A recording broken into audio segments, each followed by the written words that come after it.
ಮೊದಲು ಭೂ ಲವನಿಗೆ ಗಂಡನಾಗಬೇಕು, ಭೂಪತಿ ಆಗಬೇಕು. ನೀ ಯಾರು ಹತ್ತೆ ಬರಲಿಲ್ಲ, ಭೂಮಿಯನ್ನು ಕಳ್ಕೊಂಡೆ. ಆದ್ರೆ ಒಂದು ವನವಾಸ ದೀಕ್ಷೆಯನ್ನು ಹೊಂದಿ ಬರುವಂತಹ ಕಾಲಕ್ಕೆ ಭೂಮಿ ಹೋದ್ರು ಭೂಮಿಯ ಮಗಳ ಜೊತೆಗೆ ಇದ್ರು. ನಿನಗೊಂದು ಧೈರ್ಯ ಇತ್ತು, ಭೂಮಿಯ ಮಗಳಿದ್ದಾರೆ ಸೀತಾದೇವಿ ಎಂಬ ಹಾಗೆ. ಕಾಡಿಗೆ ಬಂದು ಅವಳನ್ನೂ ಕಳಕೊಂಡೆ. ಮಡದಿಯ ಕಳಕೊಂಡ ನನ್ನ ಗುರವ ಕಪ್ಪಿ ಕನಕವನ್ನೇ ಕೆಡಹುತ್ತಾ ಇದ್ರೆ ಶಬ್ದವೇದಿಯನ್ನು ಪ್ರಯೋಗ ಮಾಡಿ ನನ್ನನ್ನು ಧರೆಗಿರಿಸಿದ್ಯಲ್ಲ, ನಾನು ಹೆದರತಕ್ಕವಂತ ಭಾವಿಸಬೇಡ. ಮತ್ತೆ ನಾನು ಅಂತರಂಗದ ಕಾಳಗ ಮಾಡಬಲ್ಲ, ಅಂದ್ರೆ ಮಾಯಾ ಕಡಲಿ ಬಹಿರಂಗದ ಯುದ್ಧಕ್ಕೆ ಬರೆಯುವಲ್ಲ ದೂರ ಕೊಡುವ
ಸೇರಿಸಿದವ ರಾಮ ಆರಂಭ ಮಾಡ್ತಾ ಇದೆಯಲ್ಲ, ರಾಜ್ಯಕ್ಕೆ ಬಾಹಿರ ಹೆಂಡತಿಯನ್ನು ಕಳ್ಕೊಂಡವ ಅಂತ ನಿನ್ ಗೊತ್ತಿಲ್ಲ. ವಿಚಾರ ವನವಾಸದಲ್ಲಿ ರಾಮ ಇದ್ರು, ಅರ್ಥಾತ್ ಈ ಲಂಕಾರಾಷ್ಟ್ರದಲ್ಲಿ ಈಗ ರಾಮ ಇದ್ರು ಕೂಡ ನನ್ನ ಹೆಸರಿನಲ್ಲಿ ಆಡಳಿತ ನಡೀತದೆ ಅಯೋಧ್ಯೆಯಲ್ಲಿ.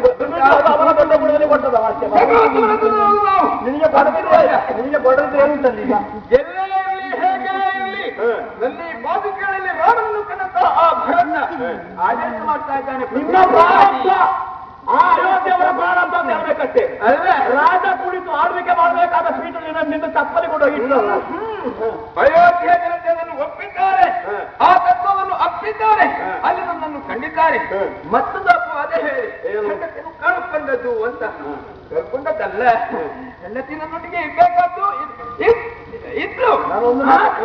ಏನು ಮಾಡಿ ಒಂದು ಮಾತು ಕೇಳಲ್ಲ, ಸಿಂಹಾಸನ ಏರುವಾಗ ಸಿಂಹಾಸನ ದೇವತೆಗೆ ನಮಸ್ಕರಿಸಿ ಅದರ ಮೇಲೆ ಕುಳಿತುಕೊಳ್ಳುದು. ಹೌದಾ? ಅಷ್ಟು ಭಾವಿಸ್ತೀರಿ ಉಂಟು ಅದಕ್ಕೆ. ಅದರ ಮೇಲೆ ನಿನ್ನಂತಾದಂತಹ ಪಾದುಕೆ ಇಟ್ಟರೆ ಎಷ್ಟು ಗೌರವ ಅಂತ. ಪಾದುಕೆ ಮತ್ತು ಪಾದ ರಕ್ಷೆ ವ್ಯತ್ಯಾಸ ಉಂಟದಕ್ಕೆ.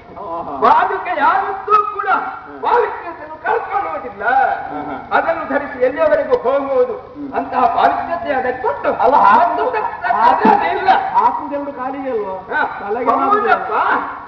ಆಗುದಿಲ್ಲ. ಹೌದು, ಆದ್ರೆ ಪಾವಿತ್ರ್ಯತೆಯಲ್ಲಿ ಮಾತ್ರ ವ್ಯತ್ಯಾಸ ಉಂಟು.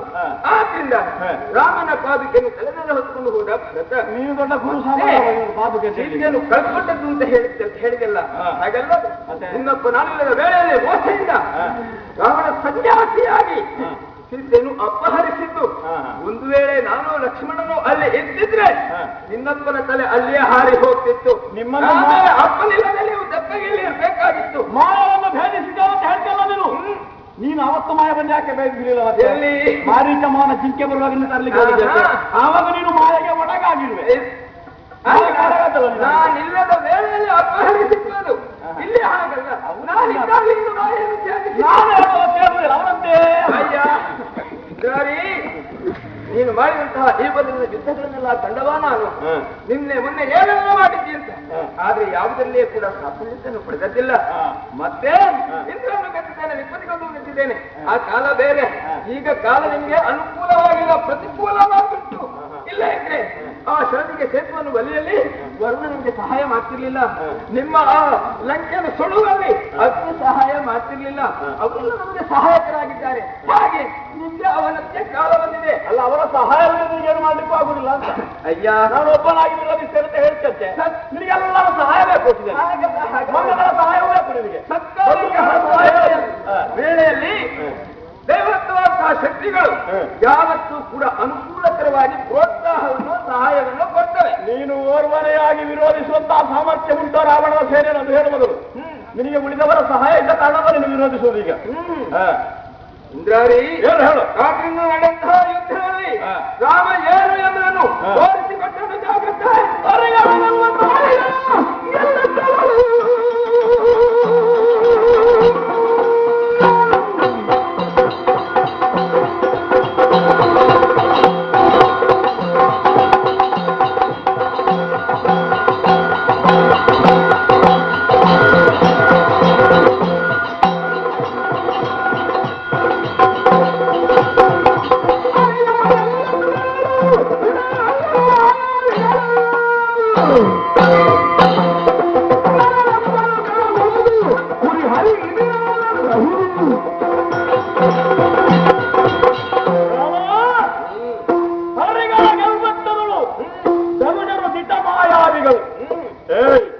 ಮಾಯಾವಿಜ್ಞಾನಿಗೆ ಗೊತ್ತುಂಟು, ಹಾಗಾಗಿ ಪ್ರಯೋಗ ಮಾಡ್ತಾ ಇದ್ದೇವೆ ನಾವು ಈ ಕಾಲದಲ್ಲಿ.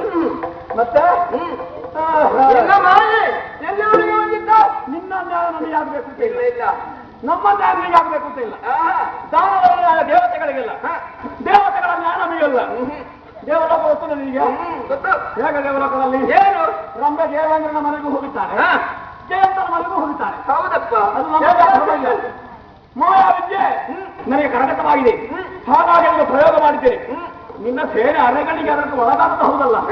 ಒಂದು ಕಾಲ ಮಾಯಕ್ಕೆ ನೀನು ಒಳಗಾಗಿದ್ದೀವಿ. ರಣಧಾರಣೆಯನ್ನು 2 ಬಾರಿ ಪ್ರವೇಶ ಮಾಡಿದ್ದೇನೆ ನಾನು.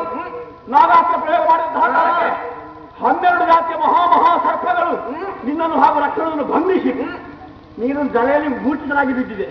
ಸ್ವಲ್ಪ ಹೆಚ್ಚು ಹೊತ್ತಾಗಿದ್ದ ವಿಷಯ ಹೇಳಿ ನೀನು ಸತ್ತೇ ಹೋಗುತ್ತಿದ್ದೆ. ಏನು ಮಾಡೋಣ? ಮೇಲಿಂದ ಯಾರೋ ಒಬ್ಬ ಬಂದ್ರಂತೆ, ಗುರುತ್ವಂತನ ಗರುಡನು. ಅವ ಬರುವಾಗ ನಾನು ಬಿಟ್ಟಂತಹ ಮಂತ್ರ ಸರ್ಪಾಸ್ತ್ರ ಆ ಸರ್ಪಗಳೆಲ್ಲ ಬಿಟ್ಟು ಹೋಯ್ತು. ಆದ್ರೂ ಅಲ್ಲಿ ಗೆದ್ದದ್ದು ಹೇಗೆ? ನಾನು ಗೆದ್ದಿದ್ದೇನೆ, ನೀನು ಗೆಲ್ಲುವ ಹಾಗೆ ಮಾಡಿದಲ್ಲ ಗುರುತ್ವಂತ. ಮೇಲ್ಲೋಕದಿಂದ ಗರುಡ ಬಾರ ಇರ್ತಿದ್ರೆ ರಾಮ ಲಕ್ಷ್ಮಣನ ಕಥೆ ಮುಗಿಯಿತು, ಪಿಂಡ ಹಾಕಿ ಆಗುತ್ತಿತ್ತೀಗ. ಆಮೇಲೆ ಬ್ರಹ್ಮಾಸ್ತ್ರ ಪ್ರಕರಣ, ಬ್ರಹ್ಮಾಸ್ತ್ರ ಪ್ರಯೋಗದಿಂದಲಾಗಿ ಲಕ್ಷ್ಮಣನನ್ನು ಕೆಳಹಿದ್ದೆ ನಾನು. ಹೌದಾ? ಹನುಮಂತ ತಕೊಂಡು ಬಂದ್ರೆ ದ್ರೋಣಾಚಾರ್ಯಕ್ಕೆ ಹೋಗಿ ಸಂಜೀವಕರಣಿ ಮೊದಲಾದಂತಹ ಔಷಧಿಯನ್ನು ಆಗಲೂ ಎಬ್ಬಿಸಿದ್ರು. ಅವ ಸುಶೇಣ ಇಲ್ಲ ಅಂತಂದ್ರೆ ಔಷಧಿ ಹೇಳುವರು ಯಾರಿಗೆ? ಅವರಿಂದ ಕಾರಣ ಔಷಧಿ ಹೇಳಿದ. ಹಾಗಾಗಿ ಲಕ್ಷ್ಮಣ ಗೆದ್ದು ಬಂದ. ಇಂದ್ರ 2 ಬಾರಿ ಗೆದ್ದವರೇ ಹೌದು. ಅನ್ಯರ ಸಹಾಯದ ಮೂಲಕವಾಗಿ ನೀನು ಎದ್ದು ಬಂದು ಬದುಕಿ ಉಳಿದಿದ್ದ ಈ ಕಾಲದಲ್ಲಿ. ಇದು 3ನೇ ಬಾರಿಯ ಯುದ್ಧ. ಎಲ್ಲ ನನ್ನನ್ನು ಧರೆಗಿಳಿಸಿದ್ದು ಹೇಗಾಯ್ತು ಬಂದಯ್ಯ? ಹೇಗಾಯ್ತು? ಹಸಿದು ಮಲಗಿದಂತಹ ಹುಲಿಯ ಹೆಬ್ಬಾಗಿಲಿಗೆ ಕುರಿ ಕುರಿ ಮೇಲಿರುವಂತಹ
ಮಾಯಾವಿಗಳು ಮಾಯ ಮಾಡಬಹುದು.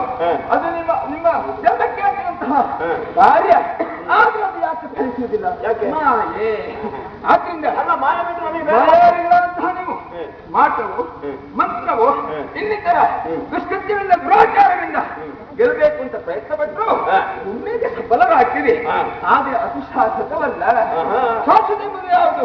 ಧರ್ಮನಿಷ್ಠ ಯಾವತ್ತನ್ನು ಮುಂದುವರಿತಾನೋ ಅವ ಮಾಡಿದಂತಹ ಪ್ರಣವಾಕ್ಷರ ಅದು ಪ್ರತಿ ಕಾರ್ಯವೂ ಕೂಡ ಅವನಿಗೆ ಅದು ಧರ್ಮಕ್ಕನುಗುಣವಾಗಿ ಕೈಗತ್ತವಾಗ್ತದೆ, ಸಿದ್ಧಿಸ್ತದೆ ಎಂಬುದನ್ನು ನಾನು ನನ್ನ ಜೀವನದಲ್ಲಿ ಕಂಡುಕೊಂಡವ. ಯಾಕಂದ್ರೆ ನಿಮ್ಮ ಹಾಗೆ ಎಲ್ಲೂ ಮಾಯಮೋಸ ಮಾಡಲಿಲ್ಲ. ಧರ್ಮನಿಷ್ಠರಾಗಿ ನನ್ನ ಹೆಜ್ಜೆಯನ್ನು ಮುಂದುವರಿಯುತ್ತೇನೆ. ಆದ್ರಿಂದ ಏಕಾಂಗಿಯಾಗಿ ನನ್ನ ಹಲವು ಅಸುರರು ಮರಿದ್ದಾರೆ. ಮೊದಲು ಬಂದಂತಹ ಮೇಲೆಲ್ಲ ಸತ್ತಿದ್ದಾರೆ. ಅಲ್ಲೂ ಪಂಚವಟಿಯಲ್ಲೂ ಕೆಲವರು ಬಂದಿದ್ದಾರೆ. ನಿನ್ನ ಸಾಮರ್ಥ್ಯದಿಂದಲಾಗಿ ಸತ್ತವರು ಬಹಳ ಕಡಿಮೆ. ಕಪಿಗಳಂತ ಕಲ್ಲು ಬಂಡೆ ಮರ ಹೊತ್ತಾಕಿದೆಯೇ ಸತ್ತದ ಕೆಲವರೆಲ್ಲ. ದೇವಾಂತಕನಾಗಲಿ, ನರಾಂತಕನಾಗಲಿ, ಸೋನ್ಮಂತನಾಗಲಿ, ಮಹೋದರನಾಗಲಿ, ತ್ರಿಶಿರನಾಗಲಿ ಎಲ್ಲರೂ ಕಪಿಗಳಿಂದ ಹೇಳಿದ್ದೇ ವಿನಃ ರಾಮಬಾಣ ಪ್ರಯೋಗ ಮಾಡಿ ಯಾರು ಸಾಯಿಲ್ಲ. ಗೊತ್ತಾಯ್ತಾ? ಅಯ್ಯ, ಅಂತೂ ನಮ್ಮವರಿಂದ ಹತ್ತಿರವಾಗಿದ್ದಾರೆ.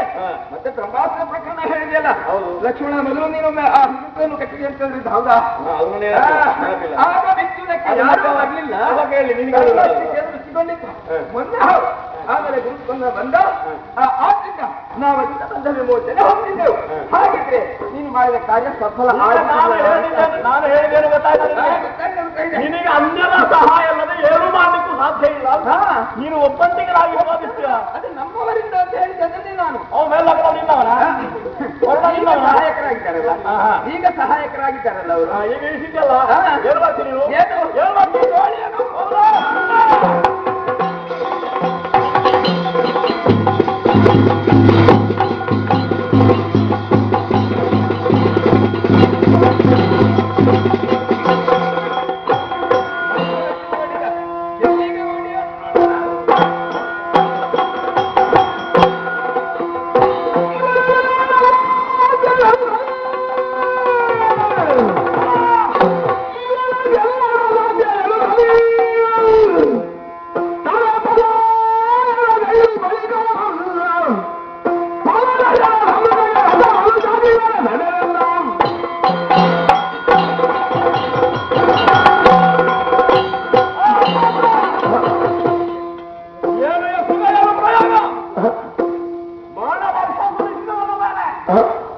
ನಾನು ಪಲಾಯನ ಮಾಡಿದ ಹೌದಪ್ಪ. ನಮ್ಮೊಳಗೆ ಇಲ್ಲಿ ಪ್ರಚಾರ ಮಾಡಬೇಡಿ. ಇಂದ್ರಜಿತ್ ಓಡಿದಾಗ ಪ್ರಚಾರ ಆಗುದು ಬೇಡ. ನಾಳೆ ಯುದ್ಧದ ಕ್ರಮದಲ್ಲಿ ಮಾರ್ಪಾಟು ಮಾಡಿದ ಅಂತ ಆಗಲಿಲ್ಲ. ಅವರಲ್ಲಿ ನಾನು ಸೋತ ಮಾಡಿದ್ದು ಹೌದಪ್ಪ, ಪ್ರಾಮಾಣಿಕವಾಗಿ ಒಪ್ಪುತ್ತೇನೆ. ನಿಂತ ನೀರಿನಲ್ಲಿ 14,000 ಮಂದಿ ರಾಷ್ಟ್ರದ ತಲೆಯನ್ನು ಕತ್ತರಿಸಿದವರಂತೆಗಳು ಪಂಚವಟಿ ಪ್ರದೇಶದಲ್ಲಿ ಮೊದಲಾಗಿ ಮಾಡ್ತಿದ್ದವರು ಅಕಪ್ಪರಿದ್ದಾರೆ ಎಂದು ಹೇಳಿದ್ದಾರೆ. ಆಮೇಲೆ ಹಣ ಮಾಡಿಸಿದ ನಿಜವಾಗಿ ಹೌದು. ಕೋದಂಡ ದೀಕ್ಷಾ ಗುರು ಬಾಣ ವಿದ್ಯೆಯಲ್ಲಿ ಅತ್ಯಂತ ಪ್ರೌಢಿಮೆ ಉಳ್ಳವರಿದ್ದಾನೆ. ಅವರಿಂದ ತಪ್ಪಿಸಿಕೊಂಡು ಇಷ್ಟು ದೂರ ಬಂದಿದ್ದೇನೆ. ಯುದ್ಧವನ್ನು ಮುಂದುವರಿಸಬೇಕಲ್ಲ. ಯಾರನ್ನೇ ದೂರ ಕೈಯೋಣ.